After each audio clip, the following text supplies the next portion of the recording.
Good evening, everyone. Welcome to the 10K Project. My name is Tawana Rivers, your CEO, and we are so happy this evening to have a full screen tonight, y'all. We don't typically have all this beautifulness on the screen at one time. So you are in for a treat tonight.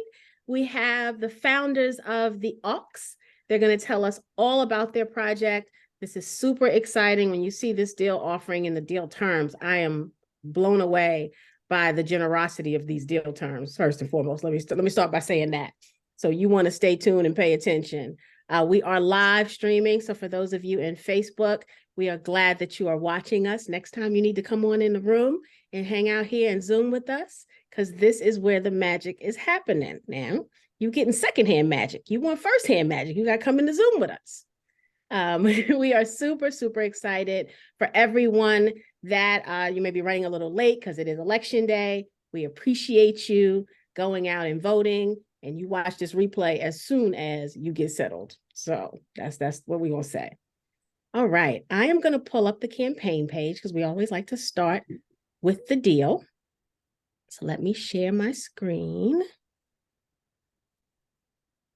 This campaign is on smallchange.co. We visited here a few times before. And so, we'll be putting the campaign link in the chat for you guys. For those of you watching in Facebook, we are also going to make sure this link is in the comment section for you so that you can easily get it. In the email that you receive with the replay, the link will also be there. So you don't have to hunt for this link. We're going to put it in all the places multiple times so you can easily get to it. This campaign is over in 55 days. You know, I always say we do not wait for the last minute to invest, even though we see some of these deadlines. At any point in time, the founders can get the money they need infused into the campaign, and they can decide to close early. And so when you see something you're interested in, you need to respond and act accordingly, which means not waiting till the last minute. We can't complain about not getting opportunity and then wait till the last minute when we get one. So I'll step down off my soapbox, but do not wait till the last minute.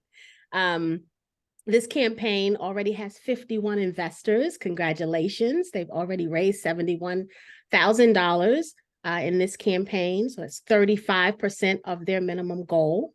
Super, super exciting. This is $1,000 minimum. 100% NOI to investors are some of the highlights. And NOI is net operating income. And I'm sure the ladies will talk about that a little bit. But I think that is super generous. 100% of ownership to investors. One investment equals one vote. Community investment model. Minimum investment we talked about is $1,000. Maximum is $50,000. This campaign does officially close unless they get the money they need earlier, sooner. It officially closes on 12/31/23. This is a Black-led project, as all of our projects are. It's a wellness hub. You know, all of the information you'll see here on the campaign page. I always tell you guys how important it is to read all of it, go through all the documents. The founders spend a lot of time putting this information together because they know these are the things that you're going to want to know before you consider investing. So please look at everything. My favorite part of any campaign page is the section where you can ask questions. So if you don't get all of your questions answered this evening, there is a section here. I think it's a discussion section. I thought Small Change had it as well. We'll check, let's see.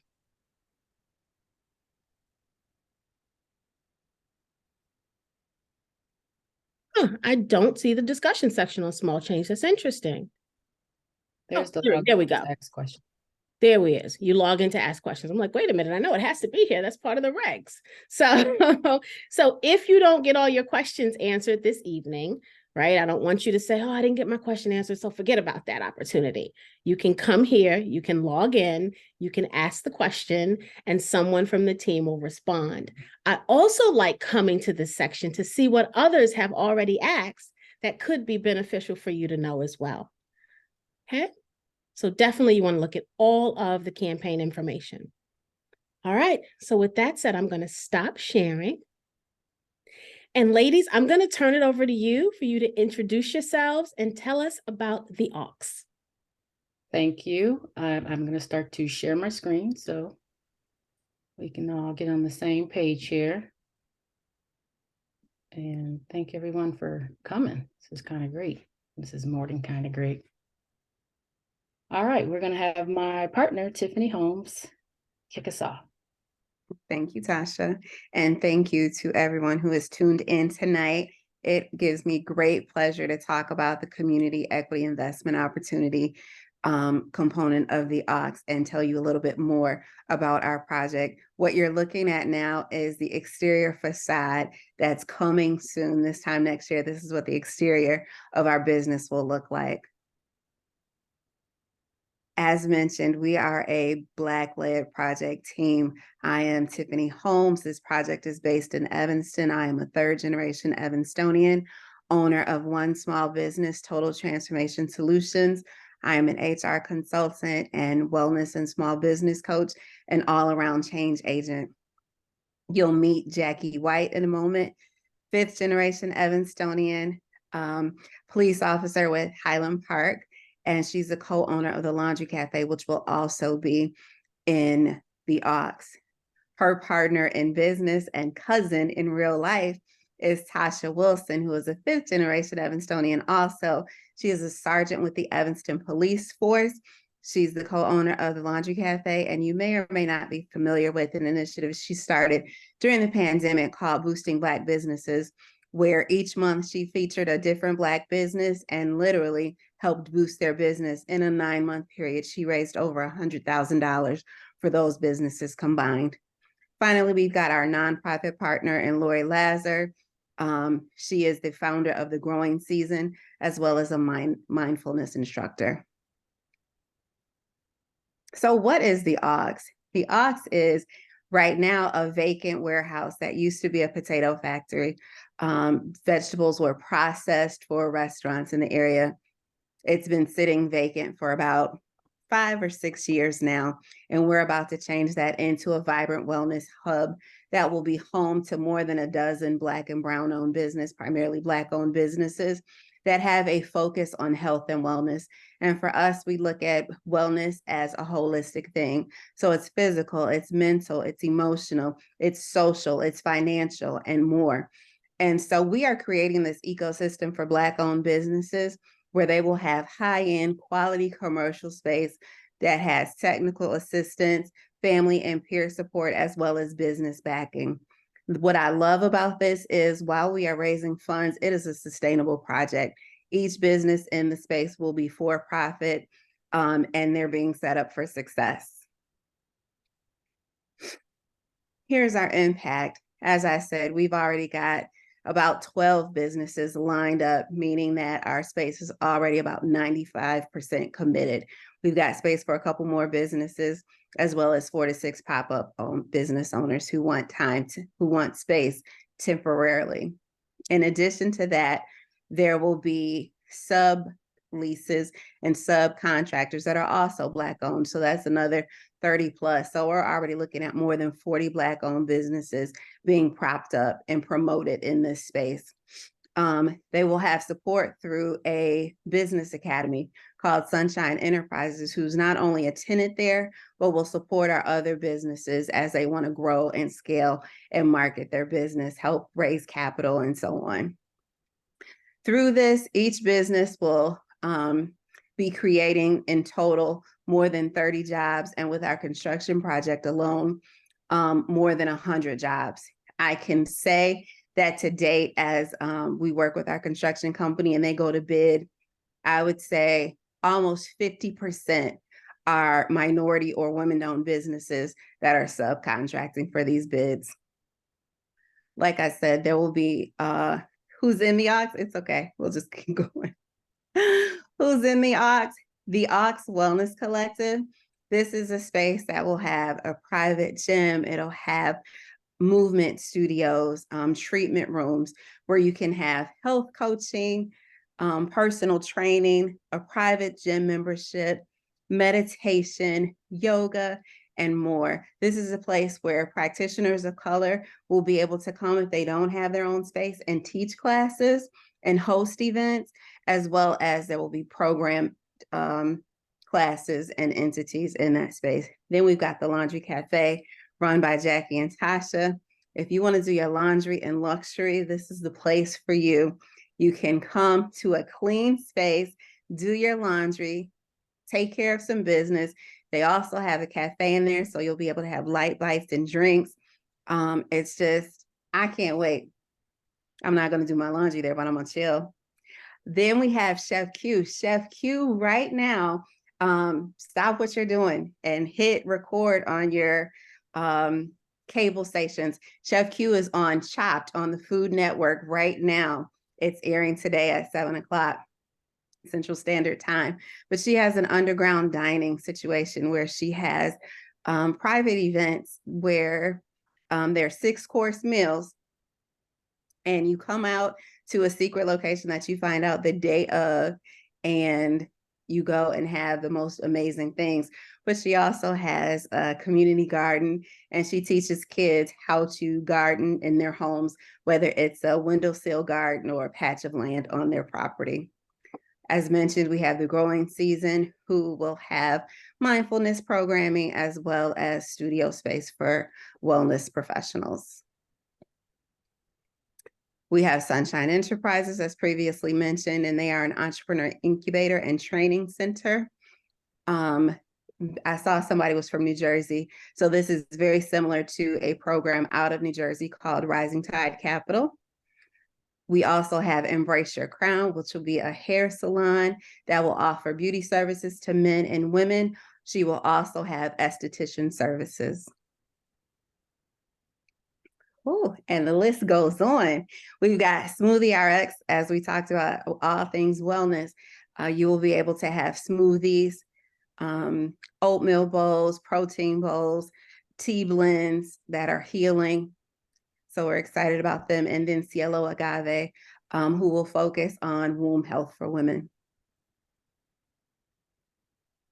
We also have a diagnostic center where you can get health coach or health testing, whether you have insurance or not. It's an affordable way for you to check your levels and your vitals, but it'll also be a place where corporations can send their employees for drug testing and annual diagnostics. Then we've got Socana Collective. We love them. They are our labor and postpartum doula services. They educate others and train them to be doulas. They also provide services for family on a sliding scale, and no one is ever turned away, whether they can afford the services or not. Finally, not even finally, but we've got the fitness representatives. The fitness representatives offers the private gym as well as personal training. We have a podcast studio that will be in the space. This is a space that individuals will be able to rent out to record their podcasts, record their music, and so on. And then finally, we've got our Akun Marketplace. This is an open space where we'll have those pop-up shops that were previously mentioned. And so when we were developing this project, we were very intentional about Black-owned businesses. We even got into the difference between BIPOC and Black-owned. And we support BIPOC businesses, but sometimes we have to be intentional about ourselves. So we chose Nia Architects, which is a Black-owned Chicago-based architectural firm out of Chicago with 25 years of experience, and they're committed to enhancing neighborhoods and communities. We also joined with Ujamaa Construction, and they do projects all the way from O'Hare International Airport to up here in the sticks where I live. They are also a Black-owned Chicago firm with over 20 years of experience. And then we joined some women out of Milwaukee. One is Julie Kaufman with Fixed Development. She uses real estate as a means to level the playing field. And this is how our system that we'll explain later got introduced to us. It's a proven experience using real estate as a tool for social change, and it provides the AUX leadership, which will be us, with technical assistance, project management, and revenue development. And we're also working with Grateful Change with Betsy, and she has 25 years of fundraising experience. So she helped us also bring in the millions in which we have collected thus far. And so what's our project timeline? In 2021, we bought the building that we discussed, the 16,500 square foot building. 2022, we've been fundraising and you name it, nonstop for the past 2 years. November 2023 is now. And as of yesterday, our fence went up or was scheduled to go up. I need to drive by there. And on November 20th, we will be having a groundbreaking, small ceremony, but we have business to get to, but we are moving. And by December of this year, we're hoping to get up to $200,000. The good news is the site says $71,000, but we now have a commitment of $100,000. So we are now at $171,000, and we need $29,000 more to meet our goal. So we're hoping that Black-owned investors or Black investors choose to participate in this, because that has been the pinnacle of what we need and want. Anyone can invest, as we know, but we are building this opportunity for our people, and we want our people to take advantage of that. So 29,000, y'all, 29,000 for December. Congratulations. See what I said Thank about the you. deadline? See, and I didn't even know that news, but Yes. that's how it happens. See, that's why Yes. we can't sleep on opportunity. And that's- Congratulations, ladies. Thank you, Tawana. Thank you. And we are now scheduled for an 11-month construction project. So, you know, it says November 2024. That would be 12 months, but we might need a month or two to get our lives together, but it is on schedule. And our cutting edge model focuses on inclusive development and community wealth building. We have to be a part of the power dynamic in order to make moves for ourselves. And it's a reparative financial model that invites philanthropic and mission investment capital to be a part of the solution. So we have reached out to folks with means and asked them to be a part of this project, and they have stepped up. And we're located in Evanston, Illinois. And for those who do not know, this is the first city in the United States ever to approve reparations. And our city council voted on that several years ago. And we feel like this project is part of that. And the city also gave us $1 million for this project. This project is led by Black women entrepreneurs. 3 of us are here, and we are also co-developers on this project. And that also goes to our resumes, where now we can do this and then meet you in your town and do it again and give us some time. We got to recoup, but we will show up for you. It creates economic independence by addressing root causes of economic disparities. And it's for us, by us, and of us. And we want to share that with everyone. So when people walk in and they say good business, they don't have to say Black business. We're just good business. And that is what we are aiming to do.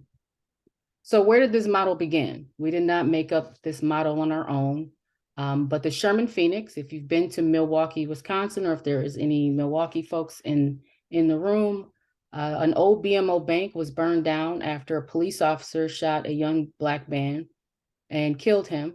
And civil unrest ensued where the BMO bank was burned. That BMO bank was then purchased by the community, and it is currently an entrepreneurial hub of over 30 plus Black-owned businesses, 100 Black pop-ups, 50 community equity owners, and 75 plus jobs were created, and over 10,000 customers in the last 5 years. And I always like to tell a brief story that when we had a chance to go up there, we walked in and it reminded me of the first Black Panther movie where you had that fight scene and it was just nothing but Black folks kind of just in it. But you've seen that scene a million times in 300 and all these other movies, but you never saw that. And this is what I never saw. And it was inspiring and it pushed us to keep going forward. So you can always visit theshermanphoenix.com to learn more about them, but they are our big brother, big sister model. And the Sherman Phoenix impact far surpasses national benchmarks. So when people say, well, will the AUX succeed? I think that is a kind of an insulting question to businesses, because businesses 50-50 will make it or not. But nationally, only 20% of Black-owned businesses survive the first 18 months. And Sherman Phoenix has had 89% of their founding businesses are still in operation after 5 years. So some of them are still there, but some of them aren't because they have outgrown their spaces. And examples of that are Honeybee Sage and Wellness. They are the bomb. I mean, she used to be actually inside the vault, inside that old BMO bank. And I thought that was super cool because she had the vault door. but she is fully engaged in 2 independent locations, including a full-service cafe in Bronzeville, not the Chicago Bronzeville, where we're from, but the Wisconsin Bronzeville. And she's the first female Black-owned alcoholic bar, alcohol-free bar in Wisconsin. And that's saying a lot for Wisconsin because they can drink, okay? And Funky Fresh Spring Rolls. Funky Fresh Spring Rolls. Truman is a true personality. We love him. He joined Sherman Phoenix in 2018. He outgrew the pandemic by going frozen, and now he's in over 150 grocery stores with national growth plans, and he's thriving. So if you see Funky Fresh in the freezer in your grocery store, pick it up. He's part of our family. So the financial model, it's a very unique and innovative model, which basically redresses past inequities. They take one-time philanthropic and public support and combine it with our community owner investors to create a self-sustaining business model. So our lead donors, they donated money initially. One of the co-developers on our team, Lori Lazar, she's one of those who brought the seed money. And she also is the owner of the Growing Season nonprofit. So we take that public funds and the philanthropic funds, give it to the Growing Season, and then they actually develop it, and then combine those monies with the investors to create the investment in commercial real estate opportunity. The budget, the funds. So acquisition and pre-development, purchasing the building was $1 million. And that seed money pretty much took care of that. The design and professional services was also $1 million. And then the construction alone cost $7 million. The building systems and tenant improvements, another $1 million, rounding it out at our $10 million total. So our goal was for private donors, $4.5 million. Public funds, $4 million, and then our community equity portion was $1.5 million. And again, that gives us our $10 million total. Since September, we're about $2.5 million short. Well, that's our gap. We need about $2.5 million of philanthropic and public funds, and then about $1.4 million for the community equity. And can we just say that we did get a loan that covers our gap, and that's why we're going to be able to finish the construction project, but we want to go into this debt-free. And this money, this $10 million, also includes certain build outs for companies, so they are not in debt. So we want our businesses to start level with no equipment debt, et cetera, as much as we can. So that $10 million right now happens to be covered, but we want to get rid of that loan that we do have. So some of our major contributors, the city of Evanston, they actually gave us $1 million. Katali Foundation, which is associated with the Pritzkers, it's out west. They gave us $500,000. North Shore University Health Systems, they gave us another $500,000. Goldman Sachs was $250,000. As far as individual donors, our seed money was actually Lori Lazar and Ross Lazar. Mary and Paul Finnegan, Michael and Craig Golden, those were individuals who actually put in for that first initial $1 million. So how does this model work? It is a for-profit model. We have the nonprofit as our kind of fiscal arm, or our arm that helps us with the donations. But it actually is for profit. Our tenants pay rent that pays the taxes and utilities and all the real estate costs. And then baked in there are the wraparound supports for the tenants and vendors so that they can be successful. And then ultimately give you a sustainable return as an investor. We also, unlike the Sherman Phoenix, one of the lessons they learned, we took a reserve this time. So with the sustainable return, they took half of that and put it to the side just for those unanticipated, unexpected costs that might come up. like the pandemic. So if we run into trouble, we do have that reserve, but we still will actually get a return after the net operating income. So the keys: the renters pay rent. We include the wraparound services so everyone can have a better chance to succeed. And then the investors, they get a return on their minimum of $1,000, but up to $50,000 in order to buy into the real estate.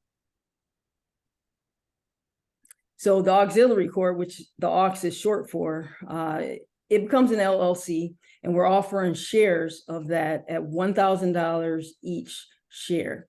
The minimum is $1,000, and the maximum is $50,000 at $1,000 increments. So the total number of shares available is the $1.5 million. As an investor, you receive proportional financial ownership and to your return shared purchase. So when we're talking about a major decision and something that you actually might have to vote on, for instance, let's say someone outgrows their space and we need to replace them with something surrounding that health and wellness space, we'll need to vote on that. And with that vote, you will get one vote, and that's one vote whether you put in 1,000 or you put in 50,000. So what does this $1.5 million cover? Why invest? Well, this last $1.5 million actually provides the funding to complete the project. It supports access to community wellness, supports the job creation and opportunities for the entrepreneurs. It builds a community of support for Black businesses, and it increases the opportunities for us people of color to build community wealth. And then last, but certainly not least, ownership. You know, we do more than our fair share of consuming and buying. We want to be owners of commercial property. And again, here we go with the small change. That's our crowdfunding platform that we're using. It's SEC regulated, so you can get more information. If you're a completely new investor, it gives you a wealth of information to educate yourself on investing. Or if you already kind of know, it gives you more confidence that the SEC is actually regulating it.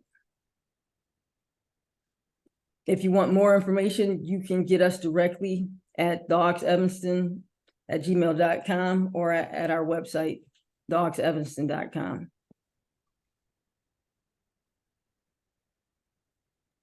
And that's the end of that, but we wanted to also show you a short video just to give you a visual, because I see everyone is from so many different places.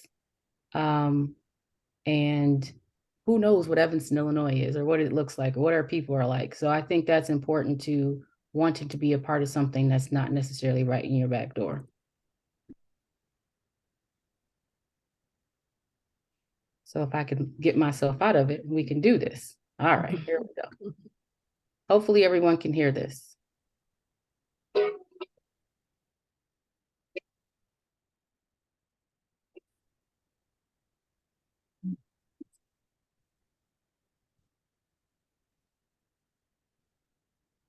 There is a very small footprint for Black businesses in Evanston. Before, it was like you knew who the hardware owner was, and it showed us an example of exactly what you need to do and how you need to get it done. We need to bring that back and give the younger generations something to look forward to. The Ox, it is a place that will offer multiple services that everyone in the community needs. It's really an investment in a future that can continue to grow.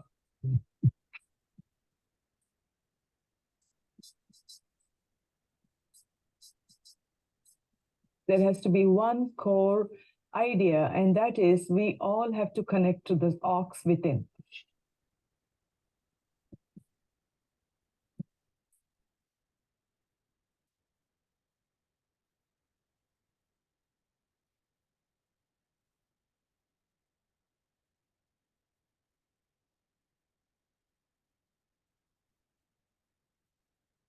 The ox came to be through the growing season. We sought out partners, like-minded folks that are interested in healing and wellness. And what does that mean? And what are the barriers? And how can we help address that in community?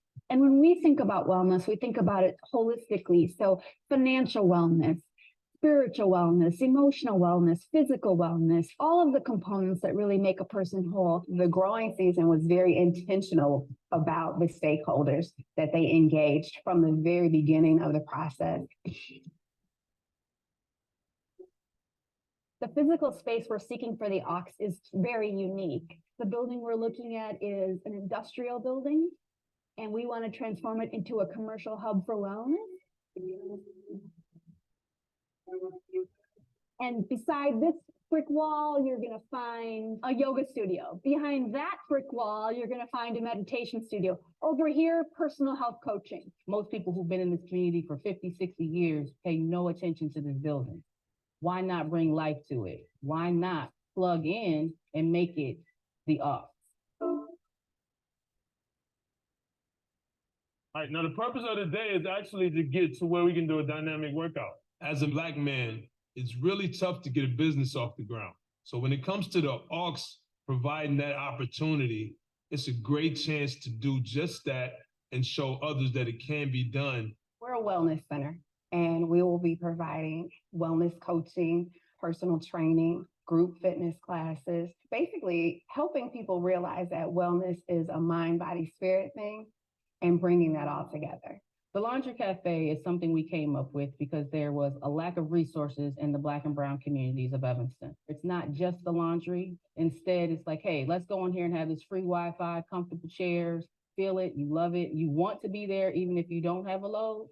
And so that is how we created the Laundry Cafe. We'll also have Chef Q. She'll have a catering kitchen, but she's teaching the youth how to garden, how to cook, and then having like maybe pop-up dinners. She also works in culinary school, so she works with youth, and she'll be running our gardens. We'll have Full Bloom Lotus, which is the meditation studio. The whole idea of the classes that I teach and the meditations that I lead is to bring one back to who we are when we are alone, because that is the truth.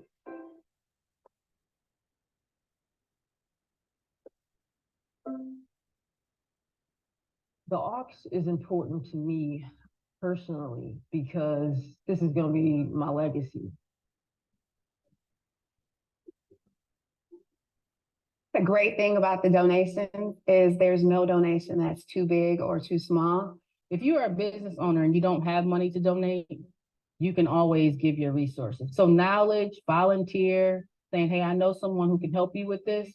I just think that goes back to community. Every person contributes, every person supports, and every person benefits. I'm really excited to see what we create together. I mean, it's been one of the great highlights of my life, really, to work on this project. You see something as big as this become like a staple, it changes the next generation of people.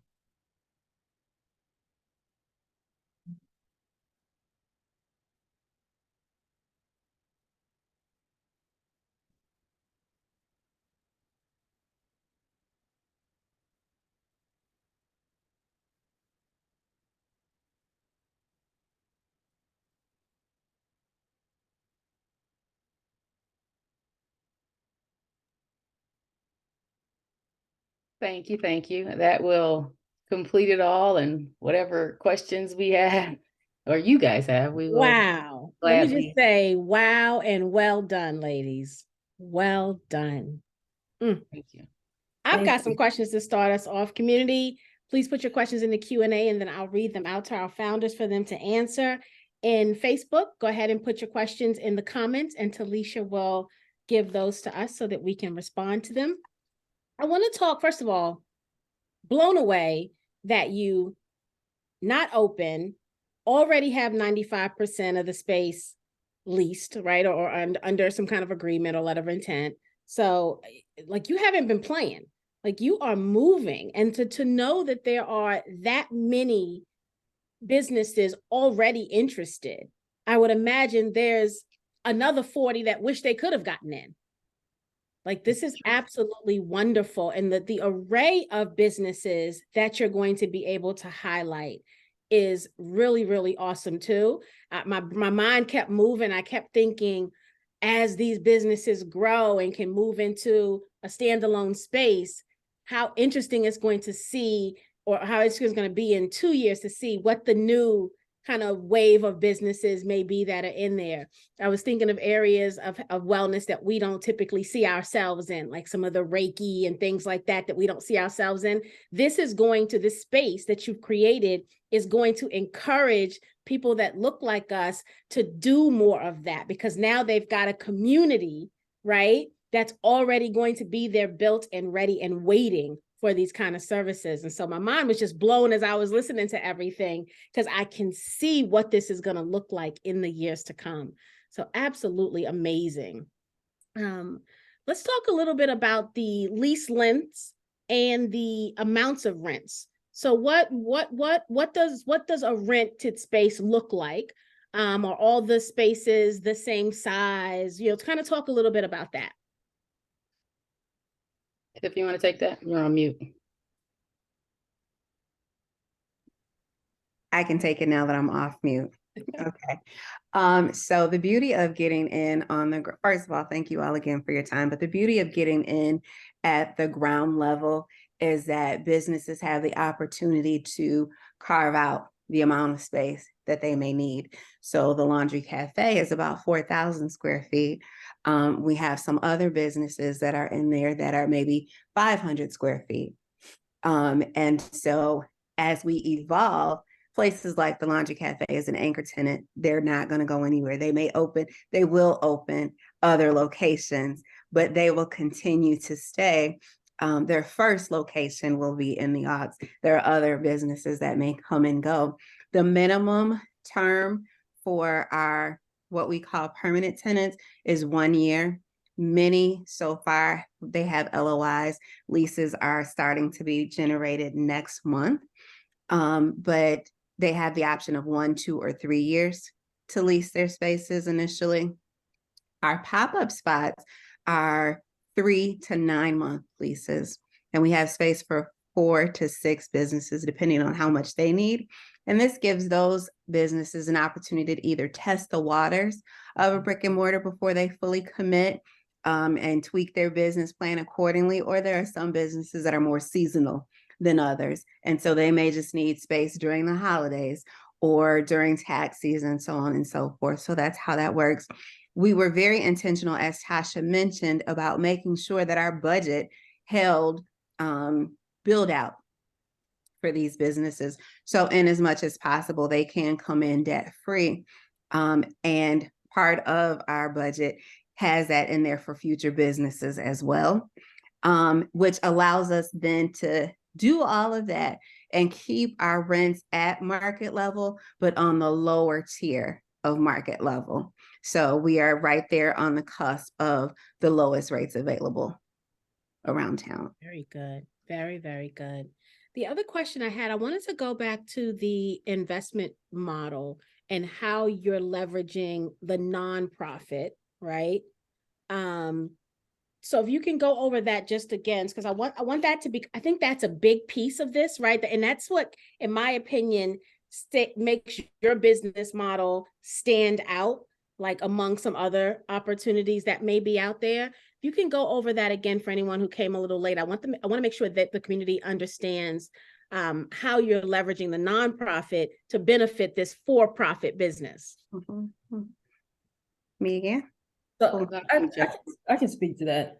So the nonprofit gives us the ability to take in the funding, and they can use it as tax write-off, right? So they can donate, and the city can give money, but then that $1.5 million that we combine to make the whole 10 million, it actually transfers over into an LLC, and then it's bought by that collective of people for the $1.5 million. Is ultimately worth about $1.5 million, and then we as investors buy it.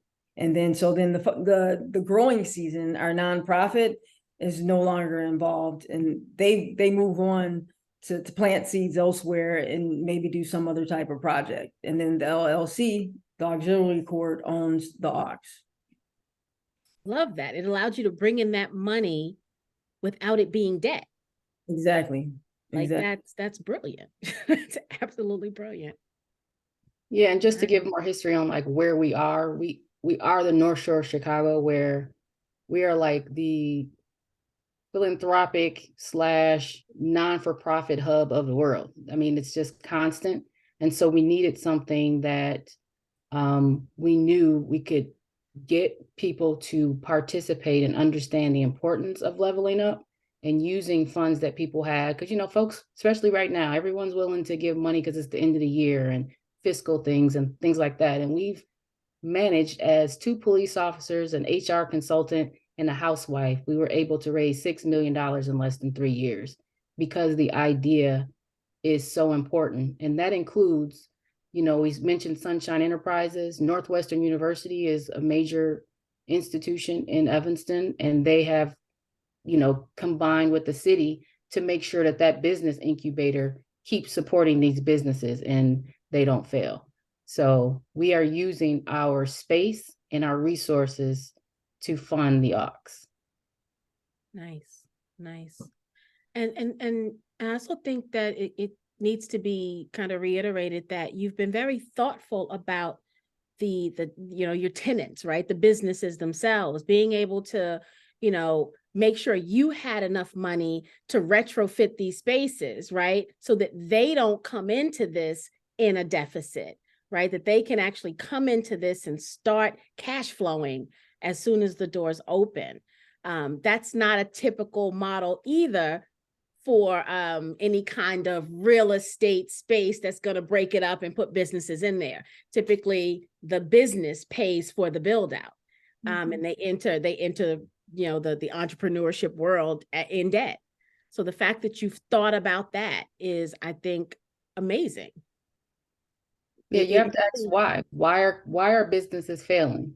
And if you ask the question, it's like, well, you go in debt. So once again, we just tried to be as practical as possible, and using practicality, how do we help people survive?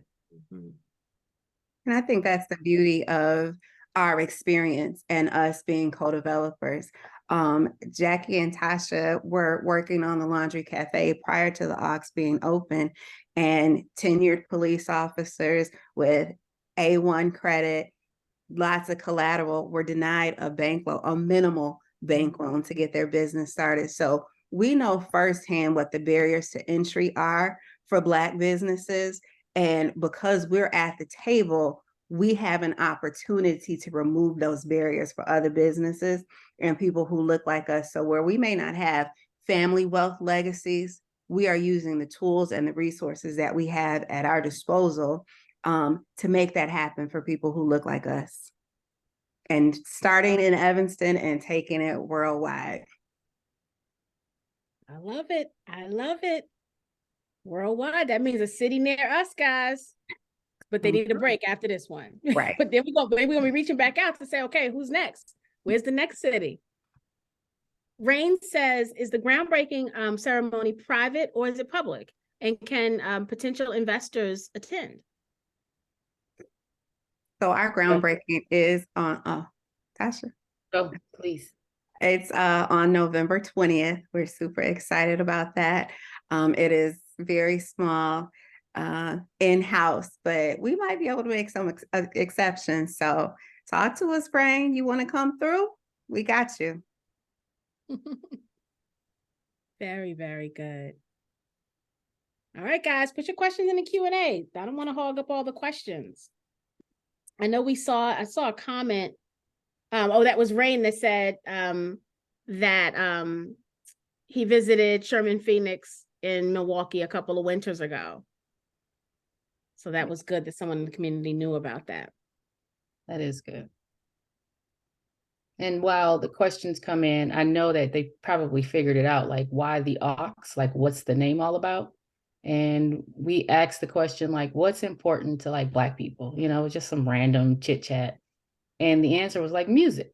But we were in the car and I'm like, okay, well, you know, when everyone's back in the day heading down to Mississippi to visit their grandparents, when you left the big city, you had no music. You had to have that auxiliary cord to plug in, or you are sitting on a large L for the next 12, 13 hours of just that white noise coming through the radio station, or the country music will pop through. Right. But in the end, the aux is all about us plugging in, especially after the pandemic, and just saying, like, how do we plug into ourselves, to each other, to business, to wealth, to health, to anything we can think of, like, what is our mission and how do we want to plug in? So that is where the name came from.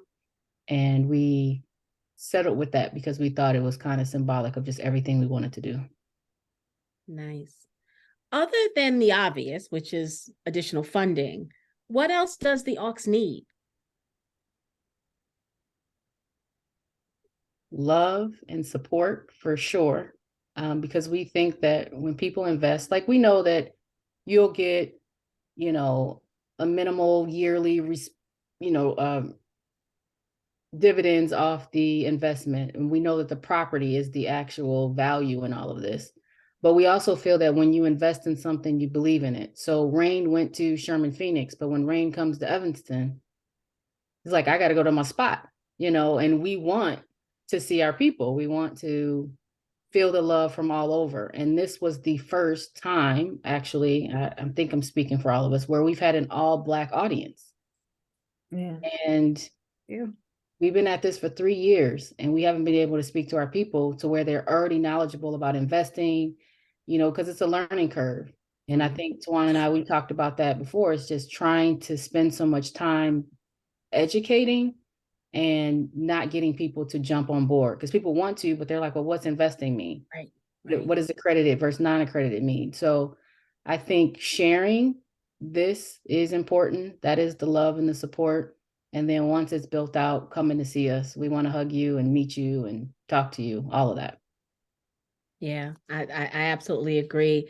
The other thing I wanted to say to the community, $1,000 minimum is the minimum investment amount. And I know for some that could be a heavy lift, right? For some that could be their investment, disposable investment amount for the year or for the month. One of the things that I love to remind the community of is this is a perfect opportunity for group economics, right? You can pretty quickly create an LLC.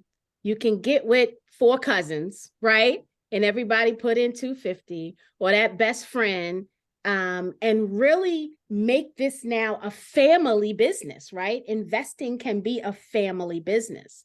And so I don't want people to think in a very, or on a very small scale, right? This is a big, amazing, life-changing project, and it deserves us to think outside the box and think bigger than we are thinking currently for our lives.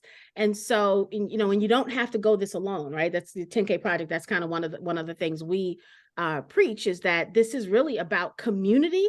This is a community project. And so think about what that means for yourselves if you want to get together with some people and go into this together. For those of you who are members, we've got in our knowledge center a bunch of information that is already out there free. You don't have to pay extra for it, on how to create a family bank, which is really just a family investment club that also gives loans. So that's something that's out there for you to research. We have all the operating agreement templates and everything you need to really pull this together. So it won't be a heavy lift. So literally, you can get on the phone tonight and call, 5 friends and all go in $200 to make this happen, and to meet the deadline. Jackie said, I'm my own bank. That's right, Jackie. That's exactly it. So keep that in mind as well, that you don't have to do this alone. You absolutely can band together with family and friends and get in on this opportunity as well. All right. I know the ladies did an amazing job presenting this, and it's real estate. So real estate typically isn't complex to understand, but I'm really surprised y'all don't have any questions. Felicia, there's no questions in Facebook either? No, ma'am, not at this time. Is it because we did a good job? I think so, because typically they be coming for people. Well, we have worked really, really, really hard to make sure that we try to answer all questions, because we are you, and we are the ones like, why would I invest in you? Why, who are you? Like, so we know our people, and we kind of address this the way we would want things answered. And we were hoping, sometimes we slip, sometimes we got to go research that. But over the last 2 years, we've worked really hard to be good at presenting what we're serious about, because we all have full-time jobs. We lose a lot of sleep. But we are serious about changing the dynamics of how Black people show up in every capacity, so it's been important to us. So I'm thankful Tracy says they said everything. So Yeah. so. Again, I'm gonna use the word thoughtful. You were very thoughtful in how you brought all this together. I mean, even having, was it Sunshine Enterprises? Is that what the name of the company is? That's going to kind of, mentor to some extent, right? Help ensure, let me say that differently, help ensure that these entrepreneurs, these businesses have what they need to succeed, so that they don't shut down after, like you said, the 18 months, right? That they do sustain for 5 and 10 years and actually grow and scale versus shut down. The fact that you're giving them access to that level of assistance, again, I feel like you've thought of everything. You didn't just buy a piece of property and say, we're going to break this up into rooms, and we're going to get as much money as we can out of these rooms, right? You could have done that. That's a business model. It's all over the country, right? You could have absolutely done that, but you didn't. You're building a community. And we know that when you build community, there's sustainability there, right? Because the business becomes the people, right? It doesn't become about what we're selling, what we're giving, what we're teaching. It really becomes about the people. And so the fact that you've led with that in everything I'm hearing tells me that you've thought through the change you're trying to really make. And I love that it was Jackie who said in the video that this is your legacy. I see legacy in this project. I don't just see, typically the community, I'm surprised nobody asked what the exit plan was. Nobody asked that question. Typically that's a question they ask. And I wonder if they didn't ask it because we probably know the plan, because you see legacy in this, right? So I'm going to go ahead and ask it since nobody else did. What is the exit plan for the aux? Is that the only answer we don't have? Go ahead, Tiff. So we aren't planning to exit.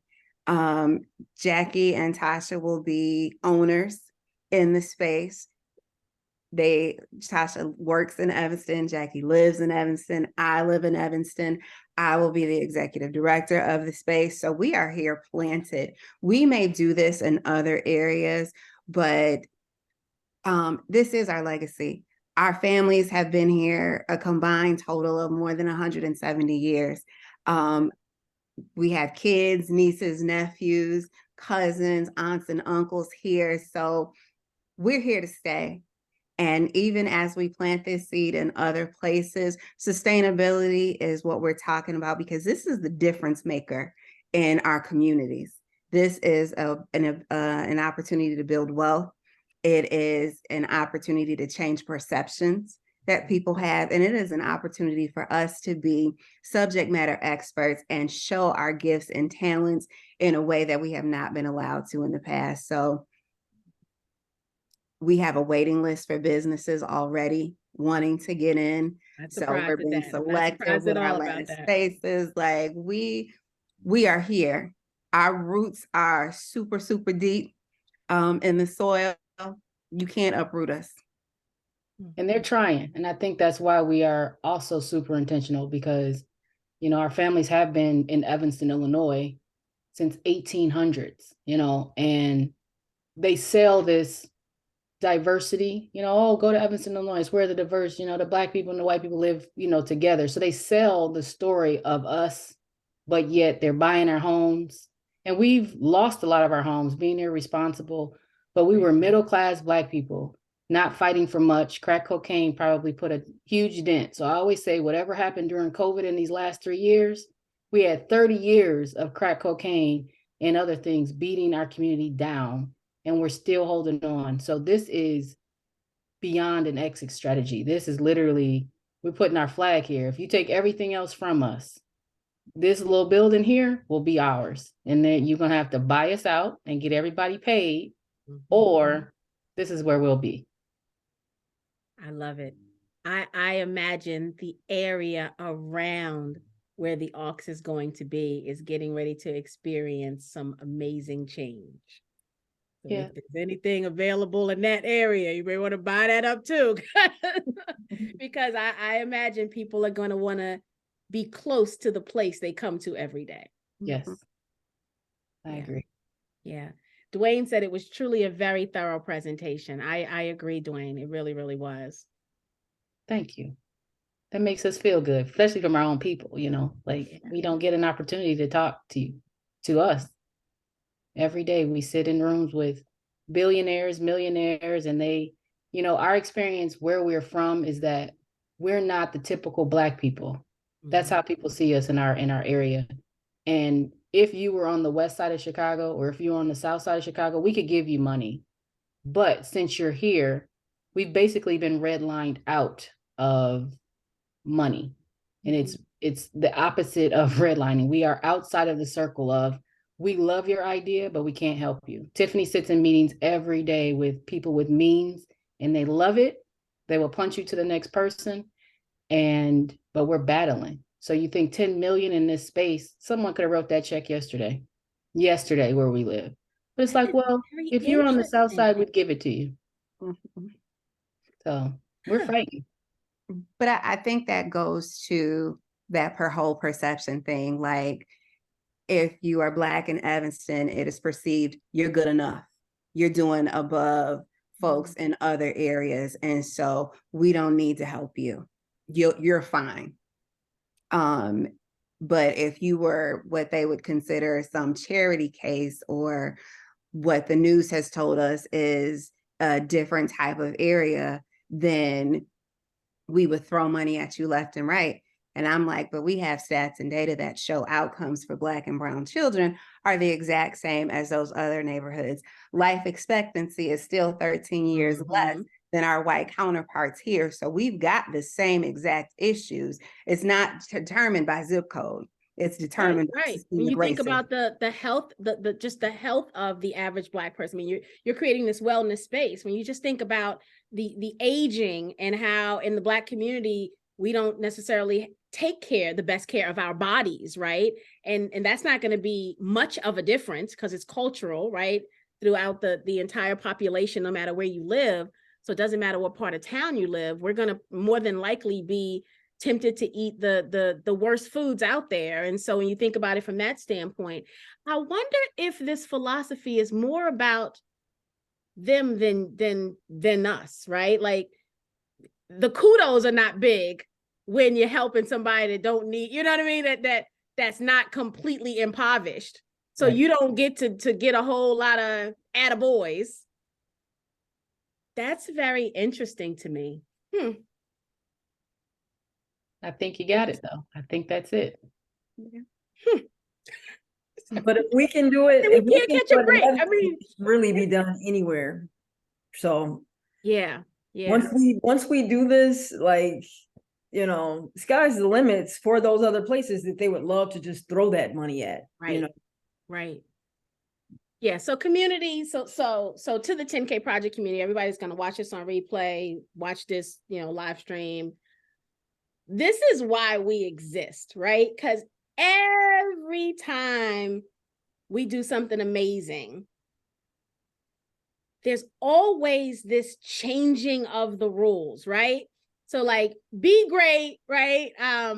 And create amazing business models that are going to be profitable and all of those things, and raise money, and bring in some of the best people to raise the money that you need and all of that. But there's always going to be these barriers that we have to deal with that are absolutely ridiculous. And it is the reason the 10K project even exists.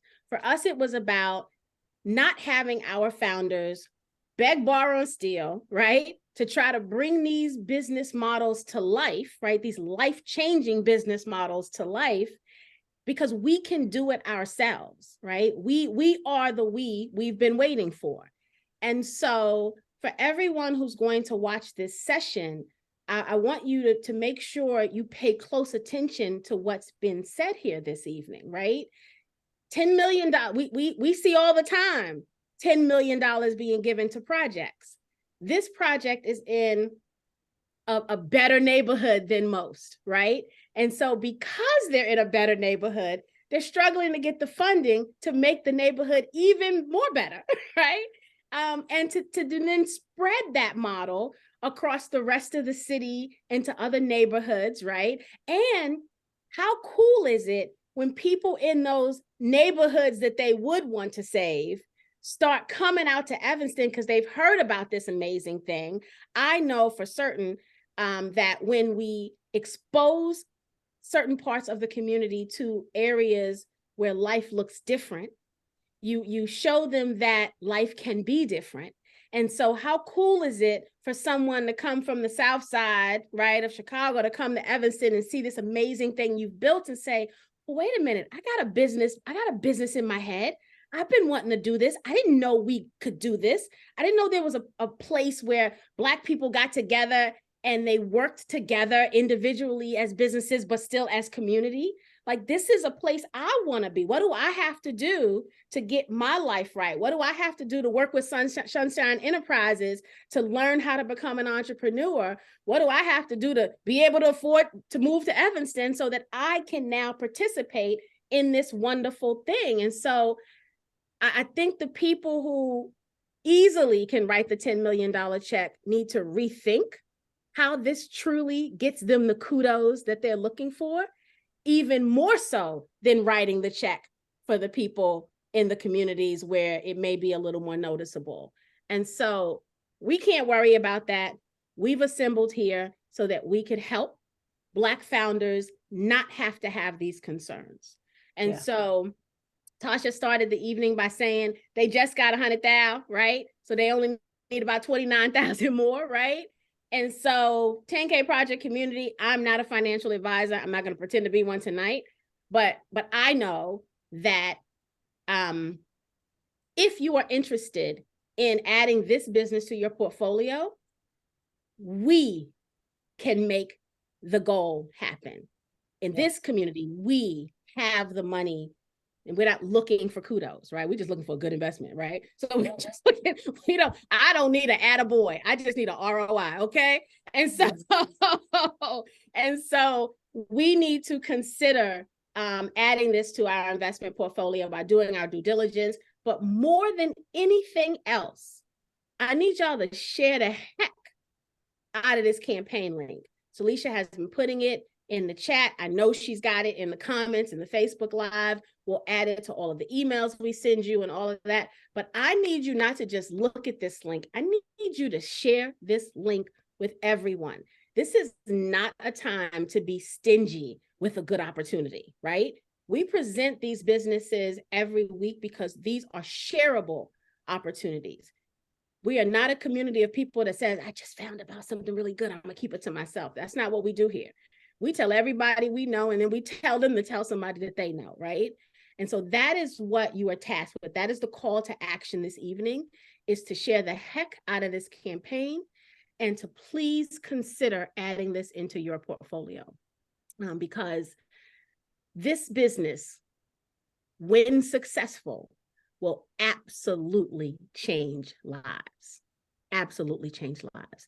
And I can see that happening on an individual basis, on an entrepreneurship basis. Think about the little boy or little girl that watched their parent be successful as an entrepreneur, and so now they want to be an entrepreneur. Like the domino effect of this is absolutely bananas. It's absolutely bananas. And if you guys are not, your head's not spinning like mine is right now, then you're absolutely bananas too. Because my head is all over the place with how awesome this is. Just from a change perspective. Wow. I'm impressed, ladies. Absolutely wonderful. Absolutely wonderful. Again, well done. Rain said, I may have missed a slide when I stepped away. What kind of demographic distribution are there in Evanston, and which demographic bases are the businesses hoping to serve? Go ahead. Okay. Evanston is about 13% African American, and then 82, 80, whatever percent, everything else. And there is, I would say, a concerted effort to continue to drive that number of African Americans down. As Tasha mentioned in the video we saw, that we used to have a number of thriving Black businesses in Evanston. There were certain strips of town where one business after the other, from restaurants to doctors, lawyers, taxi services, and et cetera, were prevalent, and everyone used them. And now you've seen that number dwindle to a few restaurants and some home-based businesses, but not a lot else. We are trying to change that and bring that back. And I'm not going to say we're trying, we are bringing that back. And so that's what this project is all about. We talk amongst ourselves every time we see a house for sale, like, hey, you should get that house. Who else do we know who needs to buy a house in Evanston? We want our numbers back up. And we want to show that people, just because we live in this area, our experience is not the same as our white counterparts. We're adjusting that with this project, and we're showing other communities how to do it in their communities. We don't want any more gentrification in Evanston, and we don't want people to feel like they need to move here to say that only Black people in Evanston can have an experience like the Ox. We want to demonstrate the Ox can be built in your community so you can change the trajectory there also. Did I answer the question? I went on a whole tangent. I think you did. I think you Okay. did. Yeah. But As everyone far is as who we welcome want to to spend the shop. money. Yes. We want everybody spending the money. So, and we live in a very, I'll say, liberal town. It's probably more progressive liberal. It's like moving in a way. And I feel like after the murder of George Floyd, people started treating Black folks in Evanston as if we were charity projects, not considering we have been strong middle-class Black folk for 100 years. And all of a sudden it's like, well, how can we speak on your behalf? Right. And this is our way of now saying, we don't need anyone to speak on our behalf. You can support us with the ideas that we've created, down from the name to who we've chosen. You can give us your dollars, but this is our voice, our way, our options. And we're not charity cases. Like, we've been doing this a long time, and we come from very strong people. And I feel like we are kind of falling into, what can this entity do for us? And I'm like, that's not who we are, and that's not where we come from. And this is an example of, we don't like it. We don't like it. And this is our pushback on it. So you can stand behind us, but I don't want you standing in front of us talking on our behalf. So that's what the Ox is about. Right. Yeah. Yeah. And when you get, again, to those of you who may have come late or weren't paying close attention, go back and watch this and look at the lineup of businesses that they already have coming. Those businesses, in my opinion, are ready and waiting to support that 80+% of the population that are not Black. When you see those, I know the businesses that the not Black people love, and it's all of those same things. The only thing you might be missing, like I said, is some Reiki. You're missing some Reiki. You might be missing a cryo lab, right? Right. But short of those two kind of wellness things that people love, you got what people are looking for. So I don't think there are going to be any issues. I think people are going to be lined up. People love this community model. We've got a place here. I'm in Louisville, Kentucky. We've got a place here, not Black owned by any means, but it's one of those kind of community spaces where they share the space, and it's like 5 different restaurants in one little place. People love stuff like that. People love community. I don't care what kind of person you are, where you come from. There are a lot of us people, human beings, sitting at home alone, wishing we had community. And people get behind community before anything else, in my opinion. And they're waiting for it. They're hungry for it. And I think the one thing COVID showed us is we don't want to sit home and be alone, right? We want to be amongst other people. People are stepping outside of their comfort zone, searching for people, right? I don't know how many Black women I want to just be your friend groups has passed through my timeline just this month. Like, people are lonely, right? Like, people are looking for friendships and meaning. And so I really think that leading with that community piece is big, is absolutely big. The people will come and support, because what you're building is absolutely phenomenal. Yeah. Thank you. Yeah. All right, Talisha, any other questions in Facebook before I let the ladies give their final statements? No, ma'am, but we did have a comment from Heather Wright. She said the team did a fantastic job presenting this opportunity. Yeah. Thank you, Heather. I agree. All right, ladies, I'll let you give your final statements. Jackie, you want to go first? Sure, I'll go first. Just thank you. Thank you for being here. Thank you for listening. This has been awesome for me to be a part of. It's all new, it's all fresh. And I think you said it, like, this is a place of community, and you're gonna go there to get your clothes done, and then you're gonna find out about yoga. You're gonna find out about something that you never thought of before, and that's gonna be an introduction to that. And that's why it's special to me. You know, my daughter's gonna go there. She's seeing family and other people in the community. Like this is what we do. We're making it normal. We're normalizing it for the community and for us. So thank you, everyone, for listening. We appreciate it. Thank you. Miss Tiffany? Sure. Thank you again, everyone. I will not echo more of what Jackie said. I would just say that there are a number of ways that you can help lift the Ox, lift community, and lift yourself by investing, but also lending us your network. Who do you know that we should know? Which again translates into sharing this, but reaching out to us directly to say, hey, have you talked to so-and-so? What did you think about this? Or have you seen this grant? That would be helpful to us all. But my final appeal to you is, as a change agent, where can you plug in your own communities? Think about where you can give beyond your financial resources, but how can you be a difference maker where you live and work? Very good. Tasha, bring us home. Well, first, I want to say, Tawana, thanks for staying on our ass. Can I say that? I'm sorry. You can But absolutely say ass on here. thank you for staying on our ass, because we have so much going that I don't even think I paid attention to you reaching out. And then I'm like, you know, I keep seeing these emails, but it wasn't registering. And I'm so glad finally, you know, the brain clicked and it registered and we got to talk to do this. But we want our people involved, like full throttle, like from all over the country. We have people who don't look like us, who live in Philly. They just see it on the platform and they throw in $1,000 because they can.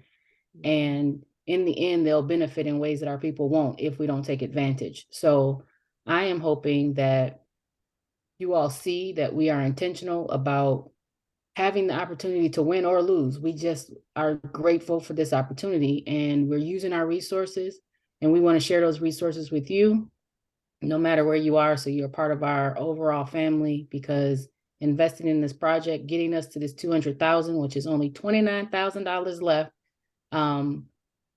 it would mean the world to this project, to us, and to Black folks in the city of Evanston who are just trying to hold on to what we have left. And we built that town, hands down. Our people built that town, and we're going to maintain it. And we're hoping you can help us do that. Wonderful. And I said I was done, but something else just touched my spirit.